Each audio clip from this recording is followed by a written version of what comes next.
j'ai le plaisir d'être avec le pasteur Ngoy Kiala, le président de la Fédération adventiste du Québec. C'est une fédération francophone, la seule dans la division nord-américaine. Pasteur Kiala, comment ça va? Ça va bien. Est-ce que c'est un plaisir pour nous de te rencontrer? Personnellement, c'est la première fois qu'on se voit. Comment est-ce que les choses se passent pour l'Église adventiste au Québec? Il y a beaucoup de choses à dire sur l'Église adventiste au Québec. Globalement, tout se passe bien parce que les gens sont conscients de la mission. Je veux dire les membres d'église, les pasteurs. Au niveau de l'administration de la fédération, nous mettons l'accent sur la mission. Et ce que nous avons comme écho, ce que nous entendons des églises, que ce soit des jeunes ou des moins jeunes, c'est qu'il y a une mobilisation générale pour la mission, mais aussi pour la maturité spirituelle des membres d'église. Donc de ce point de vue-là, je dis que ça va. Et là, après la pandémie, donc le moment où nous étions enfermés ou confinés, cela est derrière nous. Et plusieurs églises sont maintenant en présentiel, ce qui fait qu'il y a comme un retour ou un renouveau de la plupart des églises. Et ça donne de bons signes. D'accord. Alors, avec la pandémie, je suppose que, j'ai presque envie de dire que les choses ne sont plus jamais comme auparavant. Il y a certainement une évolution dans un certain sens. Oui, il y a un changement déjà au niveau de la compréhension des médias ou de tout ce qui est visuel, audiovisuel, la technologie, parce qu'on a appris rapidement comment utiliser ces outils. Donc, ce qui fait que toutes les églises sont actuellement dans une situation où ils sont capables d'avoir des services hybrides. Les gens sont dans les bâtiments et il y a d'autres qui suivent. Ailleurs. Oui, donc on leur donne la liberté. Mais majoritairement, les gens sont dans les églises. Mais avec cette pandémie, les gens ont appris que tout peut arriver et que les églises peuvent être fermées. Donc, on s'organise, soit avoir des groupes de maisons ou bien avoir des services qui sont entièrement en ligne avec une qualité exceptionnelle qu'on n'aurait pas cru que nous pourrions avoir. Auparavant. Oui. Et donc, les églises se sont équipées en conséquence. D'accord. Quels sont les plus grands défis que vous rencontrez sur ce territoire? Il y en a plusieurs. Si on commence à l'interne, il faut dire que la Fédération de Québec, comme la plupart des fédérations de l'Amérique du Nord, ont leurs membres majoritairement issus de l'immigration. Ça veut dire que l'Église a une croissance qui vient de ce phénomène-là. Et lorsque les gens viennent, il y a un décalage entre la culture environnante du pays d'accueil, même s'ils profitent des biens matérialistes de ce pays-là, mais il y a une certaine conscience du pays qui se reflète dans le vécu d'église. Donc ils ont une double culture. Ils ont une double culture. Donc le premier défi, c'est de voir comment est-ce qu'avec ceux qui viennent d'arriver et ceux qui sont là, comment on peut travailler ensemble. D'autant plus que les enfants de ceux qui sont venus d'ailleurs ne sont plus ni des origines de leurs parents ou du pays d'accueil à 100%. Donc ça fait une autre culture. Donc c'est un défi énorme pour la rétention des jeunes, l'implication des jeunes dans le travail de l'Église et aussi la façon de leur transmettre la foi dans un milieu complètement sécularisé qui ne veut pas vivre avec l'idée d'un Dieu créateur. Donc ça, c'est un défi. Et le deuxième qui va avec, c'est notre capacité d'atteindre par l'Évangile les gens du pays d'accueil. C'est-à-dire, tout à fait. Les Canadiens. En l'occurrence ici, les Canadiens francophones ou les Québécois. Les Canadiens de souche. Oui, comme on l'appelle les Québécois. C'est que nous avons créé des églises ethniques pour desservir les populations immigrées. Et ces églises-là ont perdu quelque part l'idée d'être missionnaires. Donc, il y a un certain degré. Ça, c'est un défi énorme. C'est-à-dire comment est-ce que nous, venus d'ailleurs, d'une autre culture, pouvons être capables de parler à ceux du pays dans lequel nous sommes, qui sont complètement sécularisés, pour ne pas dire agnostiques ou contre l'idée d'un Dieu créateur. Donc ça, en gros, ce sont de gros défis. Absolument. Des défis qu'on retrouve de plus en plus au niveau de l'Occident en général. Exactement. Absolument. Alors maintenant, est-ce qu'il y a malgré tout des perspectives? Est-ce que vous avez une orientation particulière pour relever ces défis et faire en sorte que malgré tout, eh bien, qu'au moins que les gens puissent avoir une connaissance de la parole de Dieu? Oui, nous avons quelques initiatives et des choses qui sont faites. L'un des éléments que nous avons commencé à travailler, mais ça date de quelques années, mais sur lesquels on veut mettre l'accent ou revenir souvent, c'est le fait que nous avons des enfants qui connaissent la foi, parfois qui quittent l'Église institutionnellement, mais qui n'ont pas abandonné la foi à l'intérieur de leur cœur. Ces enfants-là, ils servent de pont entre la culture d'accueil et les parents ou l'Église. Donc ça, c'est un défi. Donc c'est aussi un pont ou une porte, parce que les jeunes ou nos enfants, de nous qui sommes immigrés, ils comprennent très bien la culture du pays dans lequel nous sommes et ils sont même capables d'être des missionnaires. Malheureusement, ces enfants-là ne sont pas pris au sérieux dans les églises, parce qu'on le met de côté, pour plusieurs raisons. Alors, nous avons trouvé que ça, c'était un moyen.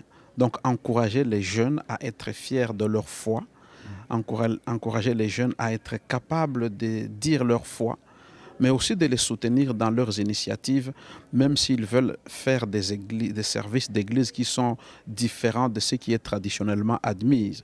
Donc, ça, c'est un moyen. Et ce moyen-là, nous voulons insister et puis les travailler davantage en créant des églises qui ne sont pas, on ne peut pas dire traditionnelles ou modernes, mais plutôt des églises qui ont la capacité de conjuguer les deux, de faire en sorte pouvoir toucher, être plus sensible à la mentalité Tout à fait. C'est-à-dire que gens. Ce sont les enfants, donc les enfants qui peuvent être dans des églises qui ont le même contenu que tout ce qui existe, mais l'emballage c'est ça, est différent. Va être différent. Oui, et donc ça, on a là un projet qu'on appelait Maison de l'Espérance, mais ils aiment l'appeler en anglais House of Hope. Et ça, c'est une piste que nous voulons travailler et l'amplifier, l'améliorer pour qu'il y ait ce pont-là. Pour qu'il y ait ce pont-là. Oui. Et donc ça, c'est l'un des points. Mais on utilise aussi les médias. Vous avez entendu parler d'Il est écrit. Bien sûr. Mais avec Il est écrit, il y a l'idée de faire des petits groupes. Parce qu'on nous sommes rendus compte que les gens du pays d'accueil, donc les Canadiens francophones ou les Québécois, ils ne sont pas à l'aise d'aller dans une église. Parce que l'histoire de leur pays leur montre que les églises institutionnelles parfois manipulent les choses. Mais par contre, ils sont à l'aise d'être dans un petit groupe de partage de la parole. Chez quelqu'un où ils sont assis autour. Quelque chose qui est plus informel. Exactement. Là où ils n'ont pas l'impression d'être pris au piège d'un endoctrinement. Donc ça, c'est une autre voie que l'on poursuit. Et dans ce sens-là, on essaie de diminuer l'idée des campagnes d'évangélisation avec des croisades, comme nous les appelons traditionnellement. Et l'autre voie qu'on a, c'est les centres d'influence. C'est-à-dire que c'est comme des centres de communauté ou des centres qui offrent des services à la communauté, des services de santé, d'éducation, d'alphabétisation pour les gens qui viennent d'arriver, d'apprentissage de la langue.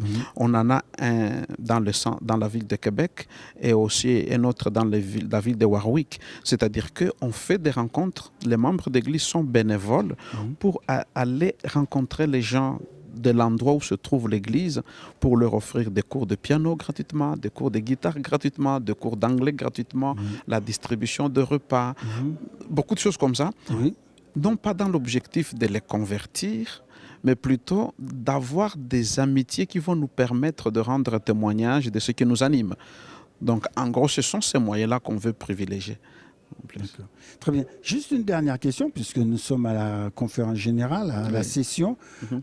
C'est une session qui, de l'avis de tous, est très différente de ce que l'on a l'habitude généralement de vivre.